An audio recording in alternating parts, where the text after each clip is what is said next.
ओम साई राम, ओम साई राम, ओम साई राम। सभी साईं भक्तों को मेरा नमस्कार।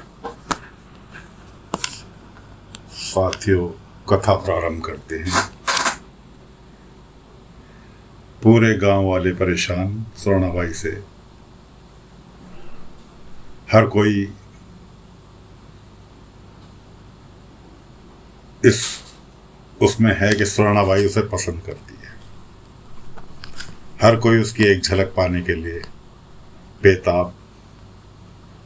और स्वर्णाबाई का डेली का काम कि वो किसी ना किसी बहाने गांव में चक्कर लगाने आ जाती है। बात यहां तक पहुंची कि जो कि अछूत बस्ती कहलाती थी चिपरी की, वहां पहुंच जाती है। इधर चंपा की माँ चंपा को बाबा के पास लेके जाती है कि साईं से समझाओ, ये ऐसे ऐसे उससे स्वर्णाबाई से गाना सीखने जा रही है। बाबा ने कहा कौन सा गाना सीख रही है बेटा? उसने बाबा को गा के सिखाया। गाना वो सिखा रही थी जो वैरायटी शो में नौटंकियों में चलता है। तो वहाँ 2 4 10 गांव वाले बाबा के पास और बैठे थे। सबने अपने कान में उंगली दे ली कि इतनी छोटी सी बच्ची इतना गंदा गाना गा रही है। अब चंपा की माँ कहने लगी, देखो साईं कैसा भद्दा गाना सिखा रही है। बाबा ने कहा मैं तो इसकी आवाज़ सुन रहा था, मैंने तो बोल सुने ही नहीं। आवाज़ बहुत प्यारी है, बहुत अच्छा, आगे चलकर बहुत नाम कमाएगी है। और चंपा की माँ है, चंपा की माँ को कुछ वो नहीं, तो कह रहे हैं कि साईं ने भी इसकी तरफदारी कर दी। बाबा ने कहा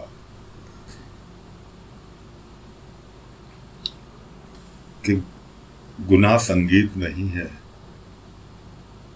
गुनाह संगीत सीखना नहीं है, गुनाह है उसको किस रूप में पेश किया जा रहा है।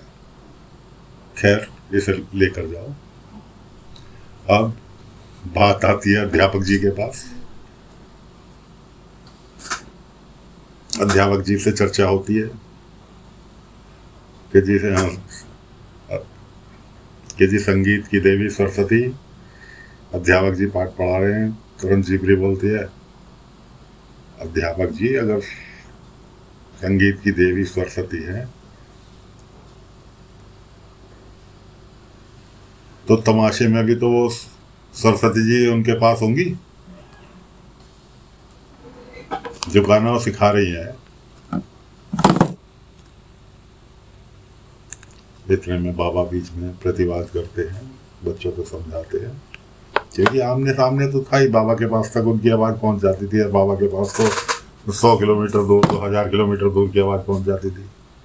बाबा जाकर बच्चों को समझा, कोई बुराई बच्चों न संगीत में है न गाने में है, बुराई है इंसान की आंखों में जो कि दूसरों को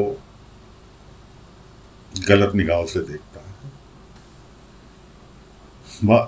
ये मैटर यहीं निपट जाता है। उसके बाद में बाईजामा फिर आती हैं बाबा के पास। वो तो डेली आती थी, वो चर्चा कर ही रही होती हैं कि साईं कुछ तो करो। सारे मर्द अपने काम धंधा छोड़ के एक ही काम में लगे हुए हैं कि कैसे तमाशे का आनंद लिया जाए,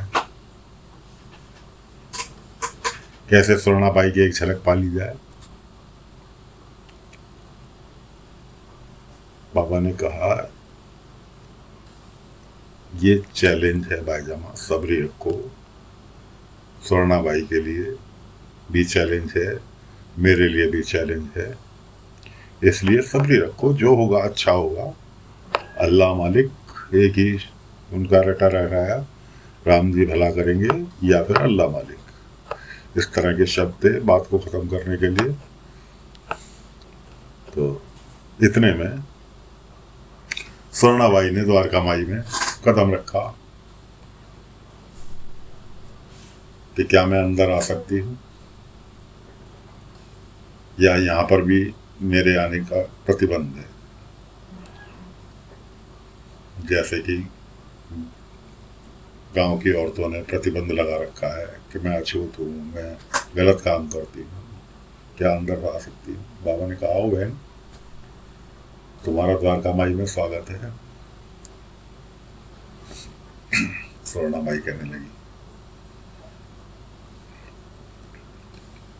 कि साईं, मेरा पहला प्रोग्राम एकादशी के दिन है और पहला प्रोग्राम तुम्हारा एकादशी के दिन कीर्तन है मारुति मंदिर में, इसलिए मैंने जानबूझ के ये प्रोग्राम रखा है तुम्हें दिखाने के लिए कि देखती हूँ तुम्हारे भक्तों में कितना दम है, मेरे पास आते हैं या तुम्हारे कीर्तन में आते हैं। इसलिए मेरा पहला प्रोग्राम एकादशी के दिन शाम के वक्त होगा, जिस वक्त तुम्हारा कीर्तन होगा। एकादशी के दिन मारुति मंदिर में हमेशा कीर्तन होता था।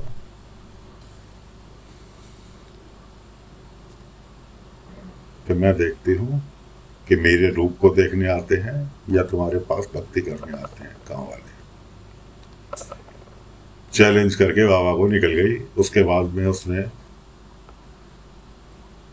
गांव में ढिंडोरा पिटवाया कि जी पहला प्रोग्राम एकादशी के दिन शाम का है, जिसे टिकट खरीद रहे हैं खरीद लो। जो पहले 5 व्यक्ति टिकट खरीदेंगे उन्हें मैं अपने साथ नाचने का भी मौका दूंगी।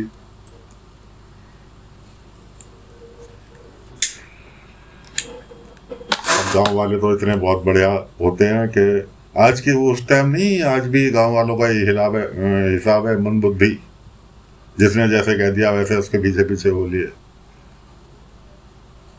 लग गई भीड़ टिकट लेने के लिए, जिस पे पैसे नहीं थे वो किसी के यहाँ चोरी करके लेके आ रहा है, कोई अपनी बीवी के जेवर बेच के पैसे जुटा रहा है, कोई कुछ के। स्वर्णा बाई का तमाशा जरूर देखना है।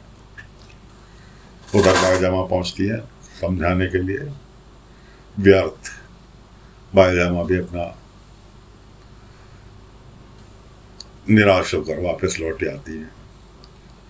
उधर एकादशी का अगले दिन एकादशी है। कुलकर्णी सरकार भी स्वर्णाबाई के तमाशे में इनवाइट है वीआईपी गेस्ट के रूप में। गांव वालों ने टिकट भी भरपूर खरीद लिए हैं। तमाशे की तैयारी चालू हो रही है। इधर बाबा, जीपरी, बेला, चंपा, बाईजामा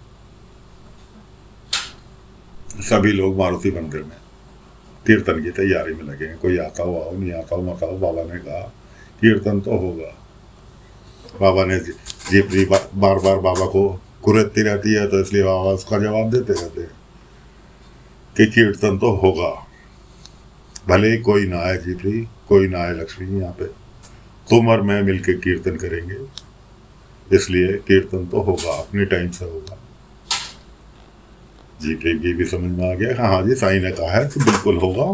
पत्थर की लकीर है, साईं को झूठ कहते ही नहीं। अब जितने भी जेंट्स थे वो तो तमाशा देखने के लिए चले गए। कुछ धार्मिक प्रवृत्ति के लोग थे, जैसे मालसापति जी, पाटिल जी, राणो जी और 2-4 गांव के लोग।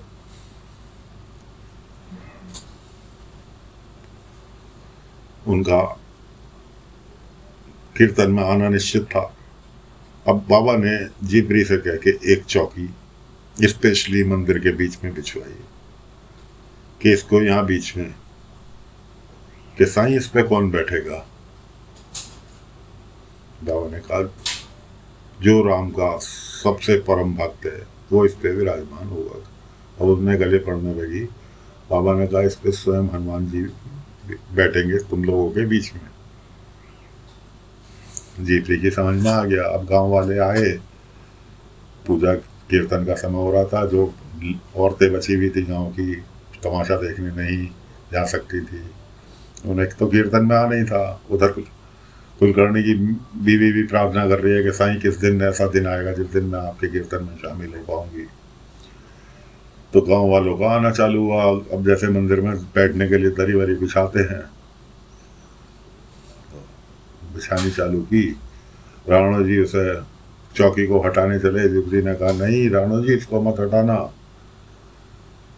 इस पे हनुमान जी स्वयं बैठेंगे, ऐसा साईं ने कहा है। तो कौन कह रहे कि बच्चा है ऐसी हक रही है। लगा नहीं हटाना, मना किया है कि बाकी इधर उधर कहीं बैठा हो, यहाँ पर इस चौकी को मत हटाना। किसी ने उसकी नहीं सुनी, वो दौड़ के बाबा वहीं खड़े थे, बाबा के पास पहुंची। साईं देखो चौकी हटा रहे हैं, ले जा रहे हैं, उनको बताओ कि हनुमान जी यहाँ बैठेंगे। बाबा आए, कहने लगे झिपरी से कि तुझे विश्वास है ना यहाँ हनुमान जी बैठेंगे? कि हाँ। कि तो कोई करे नहीं करे, तुझे विश्वास है ना कि यहाँ बैठेंगे? ठीक है, तो अपने तक रख, किसी को जबरदस्ती समझाने की जरूरत नहीं है कि हनुमान जी यहाँ बैठेंगे, कि हनुमान जी कीर्तन में आएंगे। किसी को समझाने की आवश्यकता नहीं है। तो तुझे विश्वास है, वो अपने विश्वास को अपने तक सीमित रख। तो विश्वास रख कि हाँ हनुमान जी यहाँ आएंगे। गांव वालों ने जो वहाँ पे मंदिर में इकट्ठे थे, पाटिल जी, भाईजामा, मालसावती जी और भी 10-20 गांव वाले कीर्तन में वहाँ इकट्ठे हो रहे थे। झिपरी की बाबा की बात अनसुनी करके उन्होंने कहा बाबा तो ऐसे ही समझा रहे होंगे, झिपरी को बहला रहे होंगे, इसलिए उन्होंने फिर उसे चौकी को उठाने का प्रयास किया कि भी बैठने के लिए जगह हो जाएगी। तो साथियों चौकी नहीं उठ के थे। एक छोटी सी चौकी, 18 इंच बाई 18 इंच की चौकी जो पूजा में इस्तेमाल होती है, गांव वाले हिला हिला के थक गए उस चौकी को। वो चौकी नहीं उठ के थे। तो अब गांव वालों पे विश्वास कर रही मारी थी कि भाई इसमें तो सचमुच हनुमान जी बैठे हैं, इसलिए चौकी नहीं हिल रही। एक ने दूसरे को, दूसरे ने तीसरे को, तीसरे ने चौथे को, पूरे गांव में खबर फैल गई। जो नहीं आने वाला था वो भी बचा कुचा आ गया। जो लोग तमाशे में थे वो तमाशे में थे। उनमें से ही एक गांव वाला गया तमाशे में, जाके उसका प्रोग्राम चल रहा था, स्वर्णाबाई का प्रोग्राम चल रहा था, डांस चालू हुआ ही था कि भाई सुनो सुनो सुनो, मारुति मंदिर में कीर्तन हो रहा था, वहां पर हनुमान जी प्रकट हुए हैं, ऐसा हर किसी को अनुभव हो रहा है। मेरा काम बताने का था, इसलिए मैं बता रहा हूं और मैं जा रहा हूं। मैंने कहा कोई गांव वाला वंचित ना रह जाए, इसलिए मैं बताने चला आया। अब तुम्हारी मर्जी, तुम यहाँ बैठो या वहां बैठो। अरे भाई साहब, गांव वाले तो मंदबुद्धि होते ही हैं। अरे तमाशा बाद में देख लेंगे, 1 ही रुपया तो खर्च हुआ है। उस जमाने में 1 रुपया आज की तारीख में बताया कि मान के चलो कि कम से कम 10,000 रुपये कीमत का था। आज उस जमाने का 1 रुपया आज के 10,000 रुपये के बराबर था। 1-1 रुपए के टिकट लिए थे। किसी ने कोई टिकट 8 आने का भी था, कोई 1 रुपए का था, कोई 4 आने का था। सब एक एक करके निकल गए। अब कुलकर्णी सरकार और स्वर्णाबाई दोनों जाएं। कुलकर्णी ने कहा स्वर्णाबाई वो साईं है, उसने अगर ठान लिया कि तुझे भगाना है यहाँ से तो भगा के दम देगा। अब तेरे से जो बनाया जाए बना ले, जो बिगाड़ा जाए साईं का बिगाड़ ले। खुली चैलेंज है, कल तक साईं का चैलेंज था, आज मेरी तरफ से चैलेंज है कि तू साईं को भगा सकती है तो भगा ले। देख उसने चैलेंज अपना पूरा कर दिया। तूने चैलेंज करके आई थी ना कि एकादशी के दिन जिस टाइम तेरा प्रोग्राम चालू होगा उस टाइम सारा गांव मेरे पास तमाशा देख रहा होगा।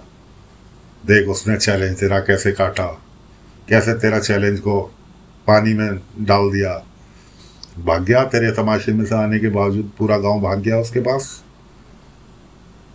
और वो कह रहा है हनुमान जी प्रकट होंगे हैं, तो उसने हनुमान जी प्रकट कर सकता है क्योंकि वो जादू टोना काला जादू जानता है, वो सबको हनुमान जी भी दिखा देगा। तो साथियों पूरा गांव स्वर्णाबाई को छोड़कर वापस मारुति मंदिर पहुंच गया। अब उन्हें क्या अनुभव होता है ये सुनाएंगे आपको अगले भाग में। फिलहाल कथा को विराम देते हैं। ओम साई राम, ओम साई राम।